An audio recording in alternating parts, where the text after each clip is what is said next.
नमस्कार विद्यार्थी मित्रांनो, SST college of arts and commerce मध्ये तुमचे सर्वांचे स्वागत आहे।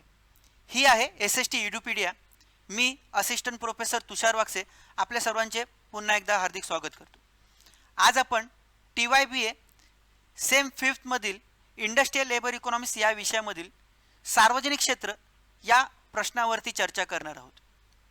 विद्यार्थी मित्रांनो, औद्योगिकरणाला इंडस्ट्रियल लेबर इकॉनॉमिक्समध्ये 3 क्षेत्रांमध्ये विभागलेला आहे। म्हणजे जर औद्योगिकरणाचा विचार केला तर सार्वजनिक क्षेत्र, खाजगी क्षेत्र आणि सहकार क्षेत्राचा विचार केला जातो। आपल्याकडे जे उद्योगधंद्यांची विभागणी झालेली आहे ती सार्वजनिक क्षेत्रामध्ये काही उद्योग आढळतात, काही उद्योग हे खाजगी क्षेत्राचे आहेत, तर काही उद्योग हे सहकार तत्वावर चालत असतात। यानुसार आज आपण इथे सार्वजनिक क्षेत्रावरती चर्चा करणार आहोत। सार्वजनिक क्षेत्र म्हणजे काय, तर ज्या उद्योग व्यवसायाची मालकी हक्क सरकारकडे असते अशा क्षेत्राला सार्वजनिक क्षेत्र असं म्हटलं जातं।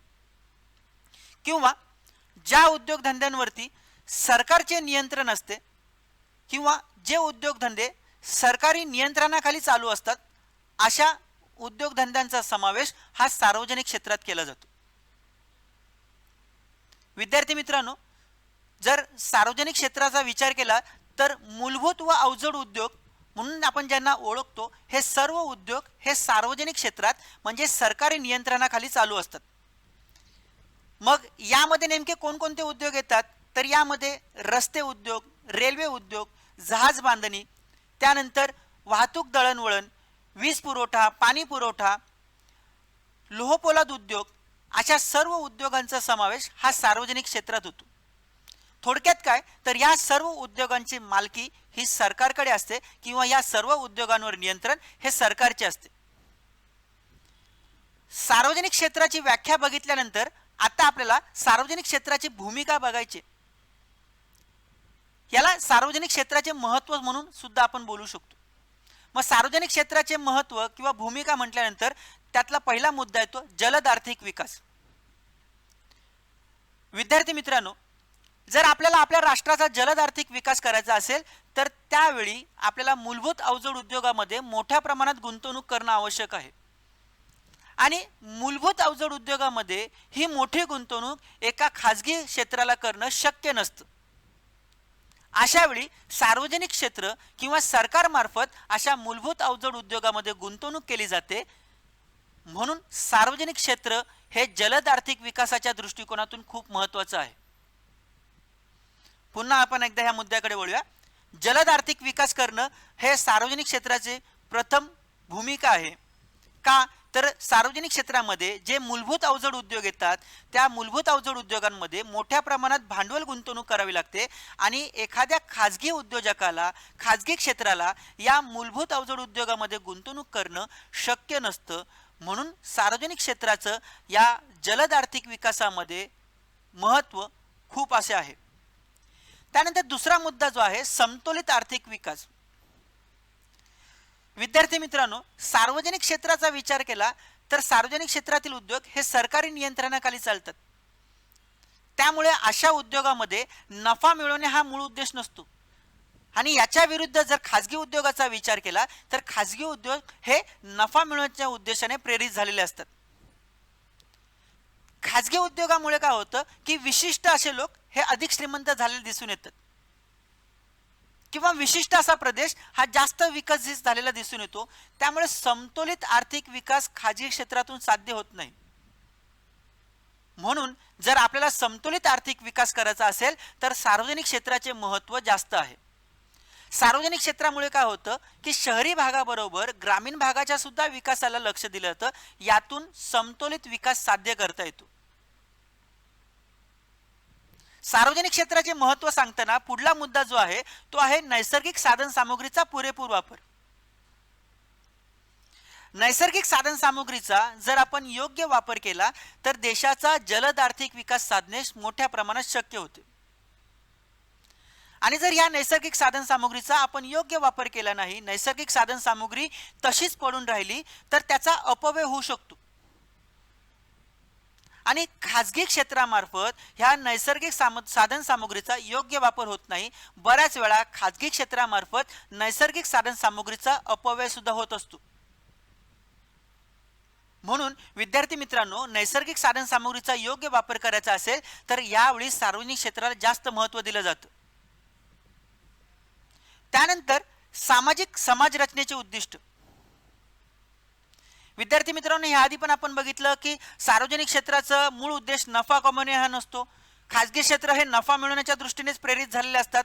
त्यामुळे सामाजिक समाज रचनेचे जे उद्दिष्ट आहे ते साध्य करण्यासाठी सार्वजनिक क्षेत्रच महत्त्वाची भूमिका बजावू शकतं, खाजगी क्षेत्र नाही. सार्वजनिक क्षेत्रामुळे काय होतं, समाजामधील जो काही नफा आहे, सार्वजनिक क्षेत्रातून मिळणारा जो काही नफा आहे तो समाजाच्या विकासामध्ये समांतर विभागला जातो. यातून आपल्याला सामाजिक समाज रचनेचे उद्दिष्ट साध्य करता येते. अशा प्रकारे आपण इथे सार्वजनिक क्षेत्राचे महत्त्व किंवा इथे भूमिका आपण बघितली. पुन्हा एकदा जर आपण विचार केला तर सार्वजनिक क्षेत्राचे महत्त्व का दिसून येते, तर देशाचा जलद आर्थिक विकास करायचा असेल तर सार्वजनिक क्षेत्र महत्त्वाचं आहे. त्याचबरोबर समतोल आर्थिक विकास करायचा असेल तर सार्वजनिक क्षेत्र महत्त्वाचं आहे. देशातील नैसर्गिक साधन सामुग्रीचा योग्य वापर करायचा असेल तर सार्वजनिक क्षेत्र महत्त्वाचं आहे. आणि सामाजिक समतेचे आपले जे उद्दिष्ट आहे ते जर साध्य करायचं असेल तर सार्वजनिक क्षेत्राला महत्त्व दिलं गेलेलं आहे. सार्वजनिक क्षेत्राचे महत्त्व सांगितल्यानंतर आपला पुढला जो मुद्दा येतो तो आहे सार्वजनिक क्षेत्राचे फायदे. सार्वजनिक क्षेत्रामुळे काय फायदे निर्माण होतात, तर सगळ्यात आधी मूलभूत उद्योगांची उभारणी करता येते. सार्वजनिक क्षेत्राच्या महत्त्वामध्ये आपण हे बघितलंय की जे मूलभूत अवजड उद्योग आहेत यामध्ये रस्ते बांधणे, रेल्वे उद्योग किंवा लोहपोलाद उद्योग, त्यानंतर वीज पुरवठा, पाणी पुरवठा, धरणे बांधणे, हे सर्व उद्योग जे आहेत हे सर्व मूलभूत उद्योग आहेत. आणि या उद्योगांमध्ये मोठ्या प्रमाणात गुंतवणूक करावी लागते. खाजगी उद्योजकांना अशी गुंतवणूक करणे शक्य होत नाही. त्यामुळे मूलभूत उद्योगांची उभारणी करताना सार्वजनिक क्षेत्राचा फायदा होतो. त्यानंतर दुसरा फायदा जो आहे सार्वजनिक क्षेत्राचा, सामाजिक हित साध्य करता येते. सार्वजनिक क्षेत्रामध्ये गुंतवणूक केल्यामुळे विशिष्ट असा नफा मोजक्या लोकांच्या हाती न जाता त्यातून मिळणारा जो नफा आहे तो समाजामध्ये समांतर विभागला जातो. आणि सामाजिक हित हे आपलं साध्य करण्याचे जे उद्दिष्ट आहे हे सार्वजनिक क्षेत्रामुळे आपल्याला साध्य करता येतं. आर्थिक विषमता कमी होते. आर्थिक विषमता कमी होते हा मुद्दा कसा काय, तर सार्वजनिक क्षेत्रामुळे जे काही नफा होतो तो सरकारच्या नियंत्रणाखाली असतो किंवा जो काही नफा मिळतो त्यावर सरकारचा वाटा अधिक असतो. मग सरकार मिळालेल्या नफ्यातून काय करतं, ग्रामीण भागाचा सुद्धा विकास कसा करता येईल याकडे लक्ष देतं. त्यामुळे शहरी भागाच्या विकासाबरोबर ग्रामीण भागाचा सुद्धा विकास होताना दिसतो आणि यातून आर्थिक विषमता जी आहे ती कमी होण्यास मदत होते. त्यानंतर आहे निरंतर राष्ट्राचा विकास. जर आपल्याला आपल्या राष्ट्राचा निरंतर सातत्याने विकास करायचा असेल तर विद्यार्थी मित्रांनो, सार्वजनिक क्षेत्राचा फायदा ह्यामध्ये सर्वात जास्त आहे. निरंतर राष्ट्राच्या विकासासाठी सरकारकडून सातत्याने गुंतवणूक होणे आवश्यक असतं आणि सार्वजनिक क्षेत्रामुळे सरकारला अशी गुंतवणूक करणं शक्य होतं आणि यातून देशाचा सातत्याने विकास होत राहतो. विकास मार्गामध्ये कोणत्याही प्रकारचा अडथळा निर्माण होत नाही. या दृष्टिकोनातून सार्वजनिक क्षेत्र महत्त्वाचे ठरते. त्यानंतर मोठे भांडवल निर्मिती. याआधी सुद्धा आपण असं बघितलेलं आहे की सरकारमार्फतच मोठ्या प्रमाणात भांडवल निर्मिती होऊ शकते. खाजगी क्षेत्र मोठ्या उद्योगांमध्ये गुंतवणूक करू शकत नाहीत किंवा ते तेथे कमी पडतात, कारण खाजगी उद्योजकांचा मूळ उद्देश नफा कमवणे असतो, तर सरकारचा मूळ उद्देश जास्तीत जास्त उद्योगधंद्यांची उभारणी करून त्यांचा विकास करणे व त्यांच्या मार्फत राष्ट्राचा विकास करणे हा उद्देश असतो. मग या मोठ्या भांडवलाची निर्मिती करताना सार्वजनिक क्षेत्रच फायद्याचे ठरते. अशा प्रकारे सार्वजनिक क्षेत्राचे फायदे आहेत. यामध्ये मूलभूत उद्योगांची उभारणी, सामाजिक हित साध्य करणे, आर्थिक विषमता कमी करणे, त्यानंतर निरंतर राष्ट्राचा विकास आणि मोठ्या प्रमाणात भांडवलाची निर्मिती, हे सार्वजनिक क्षेत्राचे फायदे येतात. विद्यार्थी मित्रांनो, जेव्हा आपण एखाद्या गोष्टीचे फायदे बघतो तर त्यापासून निर्माण होणारे तोटे सुद्धा आपल्याला बघावे लागतात. मग आता सार्वजनिक क्षेत्राचे तोटे कोणते आहेत? तर सार्वजनिक क्षेत्राचे तोटे बघताना पहिला तोटा आहे तो म्हणजे कार्यक्षमतेचा अभाव. बघा, सार्वजनिक क्षेत्र म्हटलं तर सरकारचं वर्चस्व आलं. मग सरकारी वर्चस्व आलं म्हणजे सरकारी क्षेत्रात काम करणाऱ्या लोकांचा पगार ठरलेला असतो. त्यामुळे अशा क्षेत्रात काम करणारे लोक हे कामापेक्षा आरामाला जास्त महत्त्व देताना दिसतात. त्यामुळे अशा क्षेत्रातील लोकांचा कार्यक्षमतेचा अभाव दिसून येतो.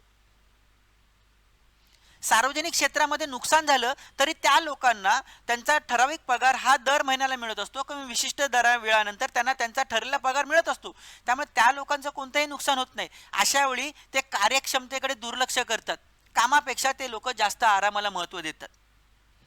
सार्वजनिक क्षेत्राचा सर्वात मोठं नुकसान किंवा सर्वात मोठा तोटा इथं आपल्याला दिसून येतो की सार्वजनिक क्षेत्रात काम करणारे जे लोक आहेत ते कामापेक्षा आरामाला जास्त महत्त्व देतात.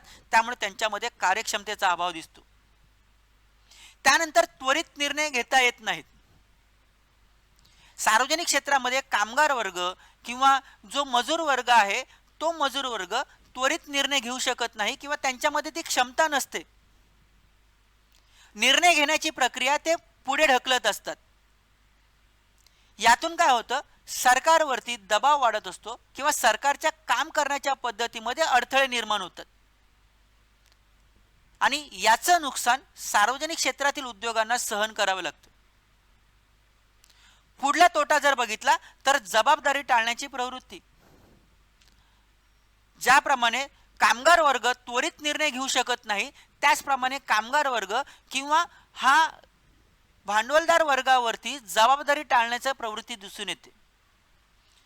कामगार वर्ग कोणत्याही प्रकारची जबाबदारी स्वीकारताना दिसत नाही आणि कामगार वर्ग जबाबदारी स्वीकारत नसल्यामुळे त्यातून जे काही उद्योजकांना नुकसान होतं त्याचा सर्वात मोठा तोटा सार्वजनिक क्षेत्राला होत असतो. पुढला तोटा बघितला तर करात वाढ होते. सरकार काय करतं, विविध उद्योगधंद्यांमधून ज्या वस्तू सेवांचं उत्पादन घेते त्या वस्तू सेवांवरती सरकार कर वाढवत असतं आणि कर वाढल्यामुळे काय होतं, वस्तू सेवांच्या किमती वाढतात, त्यांची मागणी कमी होते आणि त्याचा दुष्परिणाम कोणाला भोगावा लागतो, सार्वजनिक क्षेत्रात चालणाऱ्या उद्योजकांना. त्यानंतर उत्पादन खर्च कमी कसा होईल, उत्पादन खर्च कमी कसा होईल याकडे सार्वजनिक क्षेत्रातील उद्योजक लक्ष देत नाहीत. कारण सार्वजनिक क्षेत्रातील गुंतवणूक ही सरकार करते. मग सरकार गुंतवणूक करत असल्यामुळे उत्पादनासाठी येणारा खर्च कसा कमी होईल याकडे लक्ष दिले जात नाही. त्यामुळे सरकारला जास्तीत जास्त गुंतवणूक करावी लागते आणि गुंतवणूक करताना सरकार जो काही पैसा वापरते त्याच्यामुळे सार्वजनिक क्षेत्राचं मोठ्या प्रमाणात नुकसान होते. कारण तो पैसा दुसऱ्या उद्योगात वापरता येत नाही, एकाच उद्योगात मोठ्या प्रमाणात गुंतवणूक केली जाते. अशा प्रकारे विद्यार्थी मित्रांनो, सार्वजनिक क्षेत्राचे काही तोटे आहेत.